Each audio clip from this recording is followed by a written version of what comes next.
అందరికీ నమస్కారం. అమ్మ మాట అమ్మాయి బాట ఛానల్కి స్వాగతం. కథ చెప్పుకుందామా? నిజాయితీ విలువ. చెంగయ్య నగల దుకాణంలో భద్రయ్య గుమ్మస్తాగా పనిచేస్తున్నాడు.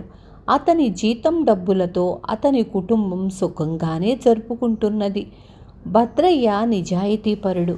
భద్రయ్య కూతురికి పెళ్ళీడు వచ్చింది. పెళ్లి ఖర్చుకు కనీసం 1000 కావాలి.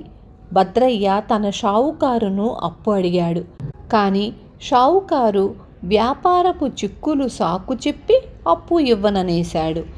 ఒకనాడు తారాచంద్ అనే ప్రసిద్ధ వడ్డీ వ్యాపారి వజ్రాల హారాలు కొనడానికి చెంగయ్య నగల దుకాణానికి వచ్చాడు. అది పనివాళ్లంతా భోజనాలకు వెళ్ళిన సమయం. భద్రయ్య లెక్కలు రాయటం పూర్తి చేసి కొట్టు కట్టేద్దామనుకుంటున్న సమయంలో తారాచంద్ వచ్చాడు. తారాచంద్ తనకు కావలసిన హారాలు తీసుకొని వాటి మీద తన పేరు చెక్కించుకొని భద్రయ్యకు డబ్బు ఇచ్చి వెళ్ళిపోయాడు. భద్రయ్య తన పని పూర్తి చేసుకుని లేచి కొట్టు మూసే ప్రయత్నంలో ఉండగా చిన్న సంచి నేల మీద కనిపించింది.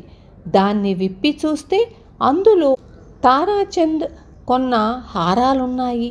వాటిని చూడగానే భద్రయ్యకు తన కూతురి పెళ్లి జ్ఞాపకం వచ్చింది.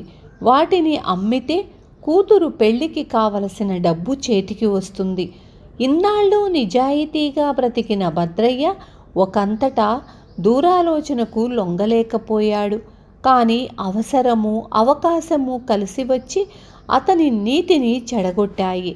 అతను ఆ హారాలను తీసుకొని పెద్ద బజారుకు వెళ్ళాడు. హారాలను కంసాలి కొమరయ్యకు అంటగట్టి డబ్బు తీసుకుందామని భద్రయ్య ఉద్దేశ్యం. కొమరయ్య దొంగ నగలను కొంటాడు. పెద్ద బజారులో ఇసుక వేస్తే రాలనంత రద్దీగా ఉంటుంది.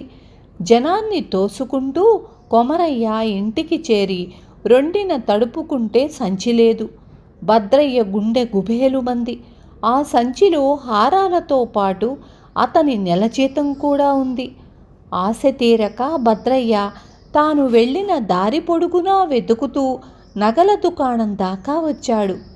కొట్లోనన్నా పోయిన సంచి దొరకవచ్చునని మూఢంగా నమ్ముతూ దుకాణం తెరిచాడు. ఇంతలో దుకాణం ముందుకు ఎవరో వచ్చారు. భద్రయ్య అటు చూసి కొయ్యబారిపోయాడు. యములవాడులాగా తారాచంద్ నిలబడి ఉన్నాడు. అతను తన హారాలను కొట్లోనే వదిలినట్లు తెలిసి వాటి కోసం వచ్చాడనుకునేసరికి భద్రయ్యకు ముచ్చెమటలు పోశాయి. తారాచంద్ హారాల సంచి పైకి తీసి ఒకసారి సానపట్టి చూడండి అన్నాడు. తాను పోగొట్టుకున్న సంచి తిరిగి తారాచంద్ చేతికే ఎలా వచ్చిందో భద్రయ్యకు అర్థం కాక మతిపోయినట్లయింది. అతను బంగారాన్ని గీచి చూసి ఇవి అసలు హారాలే, కానీ మళ్ళీ తెచ్చారెందుకు అని అడిగాడు. తారాచంద్ ఇలా చెప్పాడు. అదంతా ఒక కథ. నేను బజారు వెంట పోతూ చూసుకుంటే నగల సంచి లేదు. గుండె జారిపోయింది. కాస్తా కోస్తానా 20,000 సరుకు.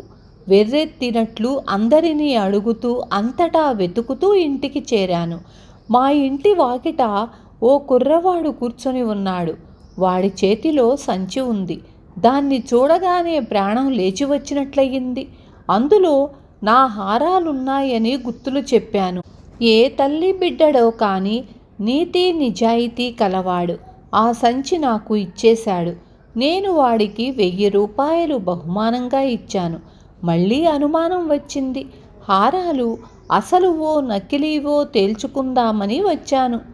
తారాచంద్ నగలు తీసుకొని వెళ్ళిపోయాడు. భద్రయ్యకు నవ్వాలో ఏడవాలో అర్థం కాలేదు. నగలు చేరవలసిన చోటికి చేరాయి. తన జీతం డబ్బులు పోయాయి.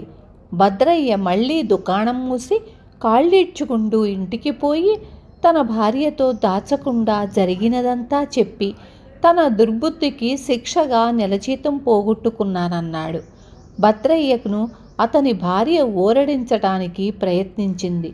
కానీ నెల గడిచేది ఎలాగో ఆవిడకు అంతుపట్టలేదు.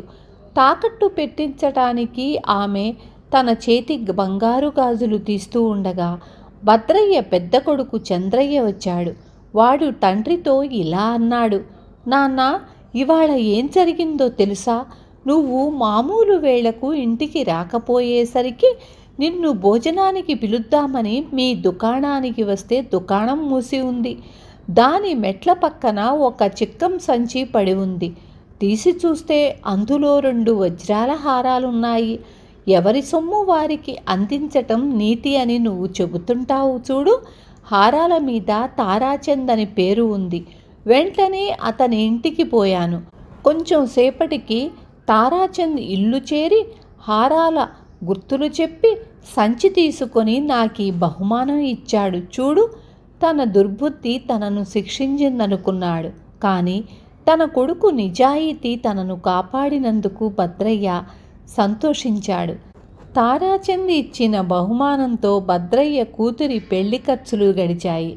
విన్నారు కదా, నిజాయితీ విలువ ఎప్పటికీ మారదు. రేపు మళ్ళీ ఇంకొక మంచి కథతో మీ ముందుకు వస్తాను.